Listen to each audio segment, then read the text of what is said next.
विवेकानंद जी का जो कहना था कि वास्तव में हमें अपने अंदर ईश्वर को खोजना है। ईश्वर कहीं बाहर नहीं है। हम ईश्वर की प्रतिरूप हैं। बिल्कुल बहुत बहुत सुनिए कि गीता और रामायण में जो लिखा हुआ है उसको हमारे विवेकानंद जी ने अपने शब्द शैली में पूर्ण रूप से वर्णन कर दिया।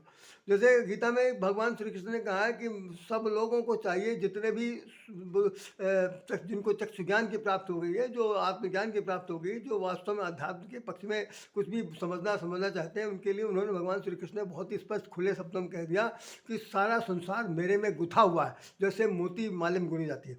तो तुम जितने भी सब लोग हो, सब लोग मुझ में अपने आप को देखो, और मुझ में अपने आप को देखो, और अपने में मुझको देखो।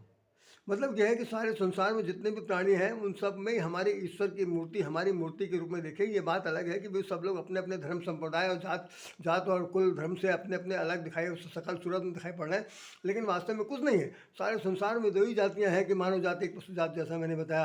तो भगवान कह रहे हैं कि सारे स्वरूपों में मैं हूँ, और मेरे स्वरूप में सारा संसार से समाहित है। इस बात को हमारे विवेकानंद जी ने स्पष्ट कर दिया कि बाहर खोजने की जरूरत नहीं है। यही बात हमारे कबीरदास जी ने भी बहुत लिखी।